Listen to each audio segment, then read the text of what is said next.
इतनी ठंड के मौसम में हरीश रावत जी गांधी पार्क पर धरने पर बैठे हैं अंकिता केस को लेकर, तो इसमें आप किस तरह से देखते हैं? और जैसे कि इतनी एज के हिसाब से अगर देखा जाए तो काफी एज है इनकी, और उसमें भी ठंड मौसम में बैठे हैं, अगर कम एज में होते तो उसमें इनकी क्षमता क्या रहती?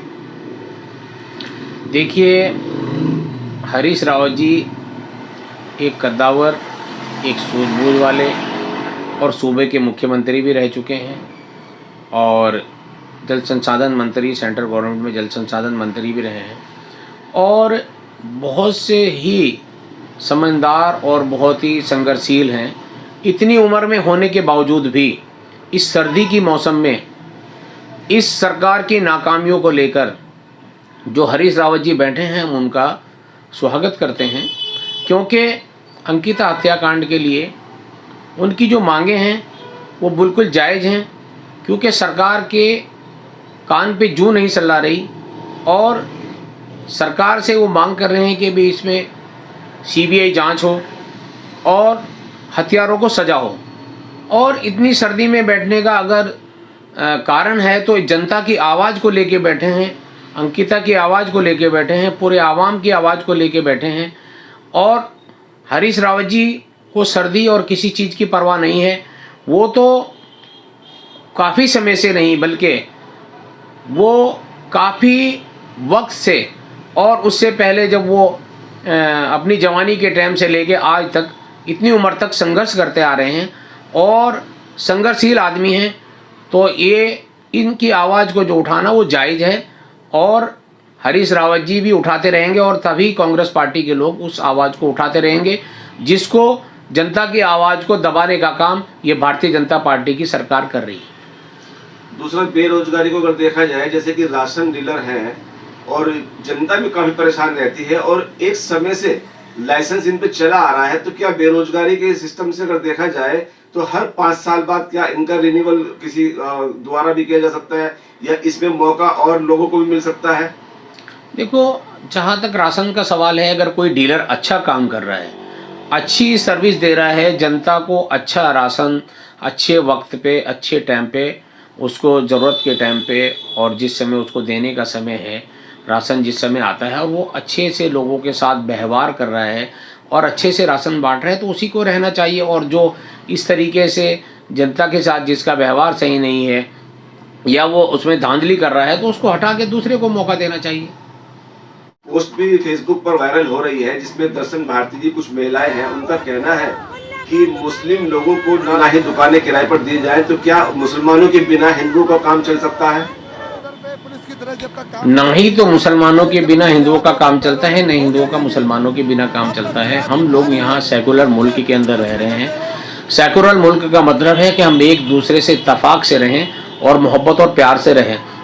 जो इस तरीके के, मैं इसकी सख्त मजम्मत करता हूँ कि जो इस तरीके से कि मुसलमान को मकान नहीं दिया जाए, जहाँ मुसलमान क्षेत्र हैं वहाँ कहा जाता है कि हिंदू को मुसलमान नहीं दिया जाए, ऐसा कुछ नहीं है। अगर वो अच्छा व्यक्ति है, अच्छी सोच का आदमी है, अच्छा आदमी है, तो उसे मकान क्यों नहीं देना चाहिए? आदमी की सोच पे डिपेंड करता है कि आदमी अच्छी सोच वाला है या अच्छी सोच रखता है, उसको मकान दिया जाए। और मकान जिसको दिया जाए, चाहे वो हिंदू या मुसलमान हो, उसको जो है जो मकान दिया जाता है उसका सत्यापन किया जाए, उसका आईडी वगैरह लिया जाए, और देखा जाए कि भाई ये जो है किस तरीके का आदमी, कहाँ का रहने वाला है, या क्रिमिनल तो नहीं है या कोई अपराध तो नहीं करके आया। ये तो किसी के माथे पर नहीं लिखा कि मुसलमान सही नहीं है या हिंदू सही नहीं है। ये तो हमें उसको बरत के ही पता लगेगा, और उस आदमी को अगर हम रखते हैं तो हमें उसको, कोई भी आदमी है, ये गलत बात है कि मुसलमान को ना दिया जाए। अगर वो अच्छा व्यक्ति है उसको क्यों नहीं दिया जाए? मुसलमान को भी दिया जाए, हिंदू को भी दिया जाए। और कुछ लोग अगर ये कहते हैं कि भाई हम हिंदू को, तो वो भी गलत है। कुछ लोग अगर ये कह रहे हैं कि मुसलमान को नहीं दिया जाए, क्यों नहीं दिया जाए?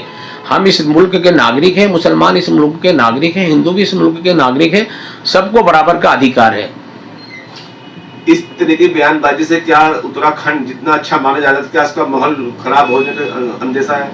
देखो, उत्तराखंड अच्छा माहौल है, उत्तराखंड के अंदर उत्तराखंड अच्छा है और अच्छा रहेगा। इन चंद लोगों की वजह से उत्तराखंड को आप नहीं गलत समझ सकते। चंद लोग हैं और उनकी गिनती 1% में भी ना, जो गलत लोग हैं वो चाहे किसी भी सामाजिक से ताल्लुक रखते हैं।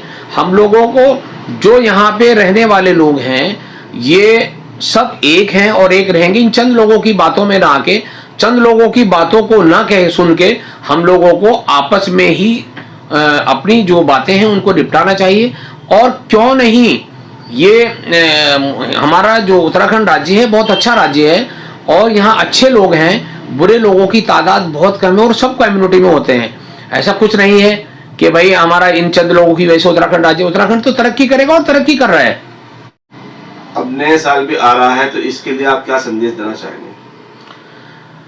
नए साल में 2023 जो आने वाला है, जो शुरू होने वाला है, मैं इस 2023 को नए साल की सभी प्रदेश और देशवासियों को तहे दिल से मुबारकबाद देता हूं कि नया साल खुशियों के साथ और सब लोग मनाएं और सब लोग इस नए साल के जो हमारा आने वाला, जो जाने वाला जो साल गया है बड़ा अच्छे से गया है, आगे भी हमारा जो साल जाए हम लोग एक अच्छे तरीके से तरक्की और उन्नति की तरफ जाएं और अल्लाह ताला हम सबको इस बीमारियों से, ये जो कोरोना है और सारी बीमारियों से महफूज रखे और अल्लाह ताला ही सबकी हिफाजत करने वाला है। नया साल आता है और चला जाता है, लेकिन नए साल में हम लोगों को अच्छे कार्य, अच्छी समझ, अच्छा काम करना चाहिए और इस नए साल में हमें अच्छी सरकार के लिए भी सोचना चाहिए कि हम अच्छी सरकार उत्तराखंड में और राज्य में ला सकें।